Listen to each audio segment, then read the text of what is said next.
15 दिसंबर 1950 को भारत के एक बहुत ही महान व्यक्ति का निधन हो गया था। वो व्यक्ति हमारे भारत के प्रथम उप प्रधानमंत्री एवं भारत के प्रथम गृह मंत्री रह चुके थे।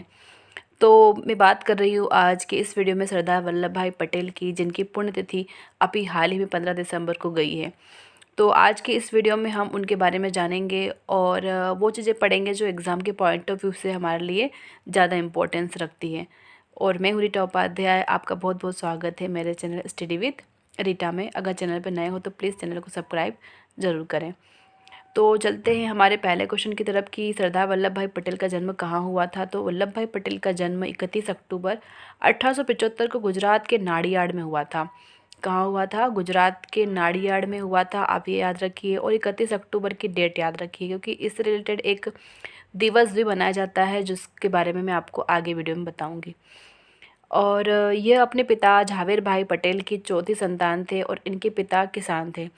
अगर इनकी हिस्ट्री देखें परिवार की, तो इन्होंने काफ़ी स्ट्रगल किया अपनी ज़िंदगी में। और पढ़ाई के लिए इनके पास पुस्तकें तक नहीं होती थी, मांग मांग के ये पढ़ते थे, पारिवारिक स्थिति ख़राब होने की वजह से। और इनकी शादी भी काफ़ी जल्दी हो गई थी, 16 साल की उम्र में ही इनका विवाह हो गया था।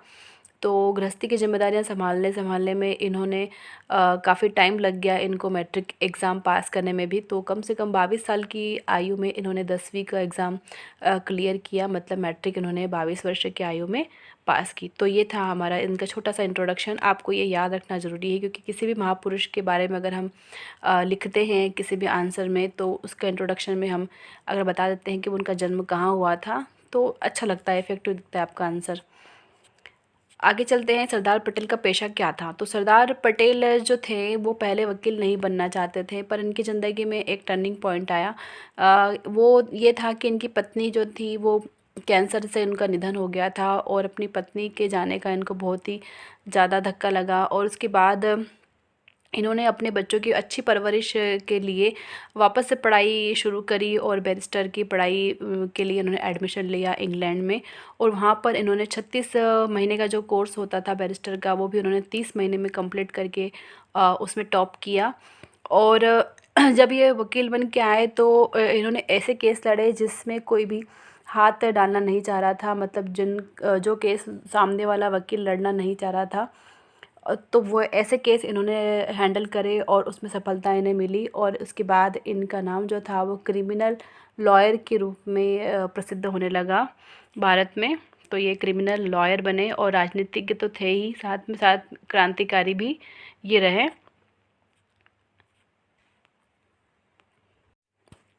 नेक्स्ट क्वेश्चन है हमारा, सरदार की उपाधि वल्लभ भाई पटेल को किसने दी। ये क्वेश्चन काफ़ी एग्जाम्स में आता है कि सरदार की उपाधि इन्हें किस आंदोलन के दौरान मिली, कैसे मिली। ये प्रश्न घुमा फिरा के पूछते रहते हैं। तो देखिए, सरदार वल्लभ भाई पटेल वैसे तो इन्होंने गांधी जी के सारे जितने भी आंदोलन थे उनमें सक्रिय भूमिका निभाई, ये क्योंकि गांधी जी से काफ़ी प्रभावित थे। जब इंग्लैंड से ये लौटे तब इनके मतलब जो रहन सहन था उनका बदल चुका था। इंग्लैंड से आए थे तो मतलब रहने करने का तरीका, पहनने करने का ढंग थोड़ा चेंज हो चुका था। पर जब गांधी जी से मिले तो उनके व्यक्तित्व ने इन्हें काफ़ी ज़्यादा प्रभावित किया। उसके बाद ही धीरे धीरे राजनीति में आना शुरू हुए, और गांधी जी ने इनको अपने हर आंदोलन में, हर लड़ाई में इन्हें शामिल किया, क्योंकि ये बहुत ही अच्छा बोलते थे। ऐसा माना जाता है कि अगर किसी का लेटर आता था तो वो लेटर पढ़ करके समझ जाते थे कि व्यक्ति आखिर में उसके व्यक्ति के मन में क्या चल रहा है। तो इतना इतना अच्छा मतलब इनका व्यक्तित्व था, अंदाज़ा इनका बहुत अच्छा था, इसलिए सारी लड़ाइयों में ये साथ में रहे। पर अब दो आंदोलन मुख्य रूप से इनके नाम से जोड़े जाते हैं, एक है खेड़ा आंदोलन और दूसरा है बारडोली आंदोलन। और दोनों ही आंदोलन किसानों के ऊपर जो कर लगाए जा रहे थे उसके विरोध में चलाए गए थे। तो सरदार की उपाधि जो है इन्हें बारडोली आंदोलन के दौरान मिली, मतलब जो बारडोली सत्याग्रह हुआ था उसके दौरान इन्हें सरदार की उपाधि मिली। अब इस आंदोलन में क्या हुआ था कि जो किसान थे उनके टैक्स में तो ये 30% तक की वृद्धि कर दी गई थी, और जिसका विरोध ये किसान कर रहे थे। और ये आंदोलन जो था साइमन कमीशन के वापस जाओ उसके प्रोग्राम जो चलाए जा रहे थे उसके अंतर्गत ये प्रोग्राम भी चलाया जा रहा था कि हम कर नहीं देंगे। तो दोनों तरफ से ये आंदोलन चालू था कि 30% आपने कर क्यों बढ़ा दिया, इसलिए भी, और साइमन कमीशन वापस जाओ का जो प्रोग्राम था उसके तहत भी ये टैक्स देने से मना कर रहे थे। तो इसका नेतृत्व किया सरदार वल्लभ भाई पटेल ने और उसमें इन्हें सफलता मिली। तो जो बारडोली की महिलाएं थी उन्होंने खुश होकर के इन्हें सरदार कह के संबोधित किया और तब से इनकी ख्याति जो है सरदार वल्लभ भाई पटेल के नाम से फिर इन्हें ख्याति मिली और भारत में फिर सरदार वल्लभ भाई पटेल के नाम से जाने जाने लगे। नेक्स्ट क्वेश्चन है कि सरदार पटेल को लौह पुरुष और बिस्मार्क क्यों कहा जाता है। तो देखिए, सरदार पटेल ने इतने सारे काम किए हैं कि उनकी तुलना जो है बाद में दुनिया के महान व्यक्तियों से की गई, जैसे कि जर्मनी के बिस्मार्क, उनसे इनकी तुलना की जाने लगी, क्योंकि जिस तरह से जर्मनी का एकीकरण बिस्मार्क ने किया था उसी तरह से सरदार पटेल ने भी भारत का एकीकरण किया, इसीलिए ये बिस्मार्क कहलाए भारत के, और लौह पुरुष भी कहलाए क्योंकि जिस तरह से बिस्मार्क को आयरन चांसलर कहा जाता था जर्मनी का, इसी तरह से इन्हें भी भारत का लौह पुरुष कहा जाने लगा, क्योंकि इन्होंने 560 रियासतों का भारत संघ में विलय करवाया, वो भी बिना किसी युद्ध के, बिना किसी रक्त के बहाव के। तो ये बहुत बड़ी बात थी। और इन्होंने जो रियासतों का विलय करवाया, उन्होंने सुरक्षा, विदेश और संचार व्यवस्था के आधार पर उन्हें शामिल किया और उसमें सफलता इन्हें मिली। देखिए, जब देश आज़ाद हुआ तब 2 भागों में देश विभाजित तो हुआ ही हुआ, और साथ ही साथ जो हमारा जो देश था वो भी काफ़ी ख़राब हालत में था। उसमें जगह जगह गरीबी व्याप्त थी और अलग अलग जो देसी राजा थे वो अपने आप को एक अलग राज्य के रूप में पाना चाहते थे। इसलिए ये बहुत मुश्किल था सरदार वल्लभ भाई पटेल के लिए कि सारी देसी रियासतों को एक भारत संघ में मिलाना।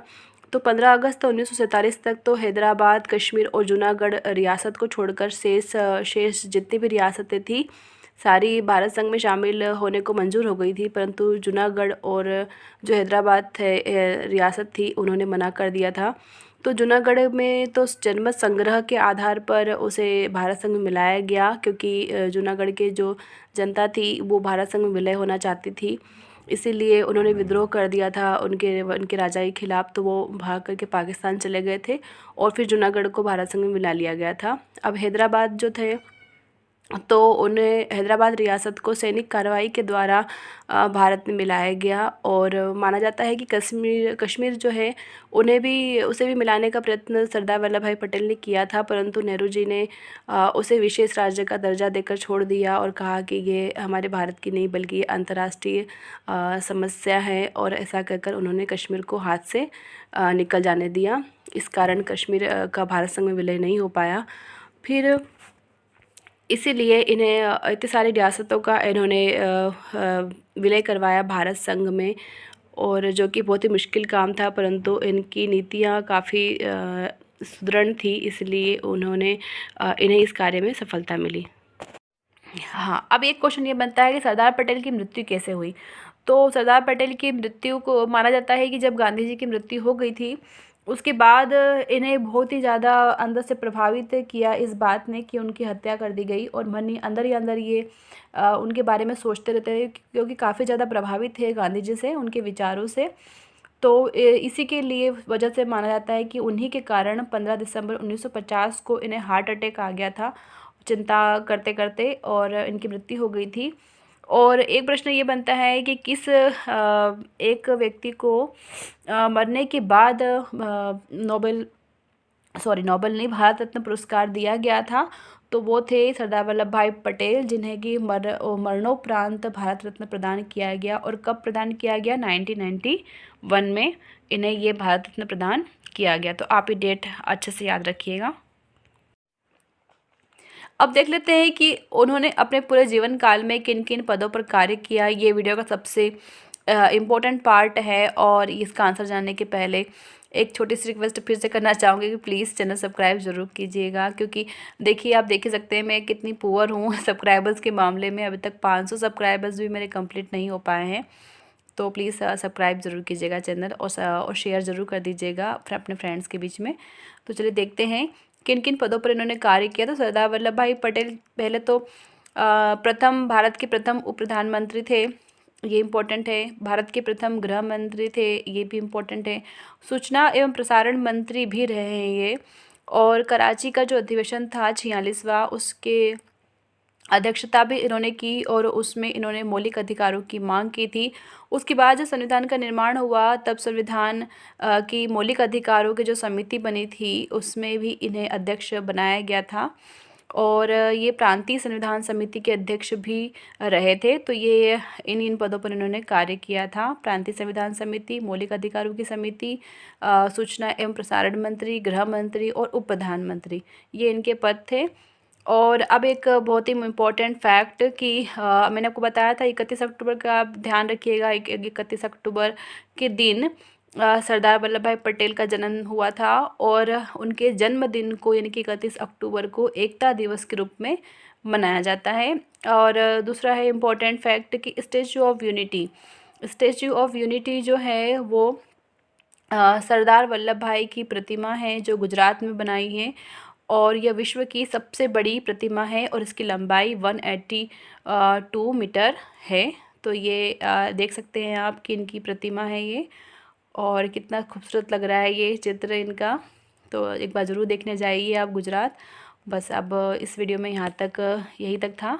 और आपको कैसा लगा आप ज़रूर बताएं। और इसमें और भी कुछ इम्पोर्टेंट इनके द्वारा कुछ छूट गया हो मेरे से कोई काम, तो आप मुझे कमेंट करके बता सकते हैं ताकि मैं इसमें एडिट कर सकूँ उस चीज़ को। ठीक है, थैंक्स फॉर वॉचिंग।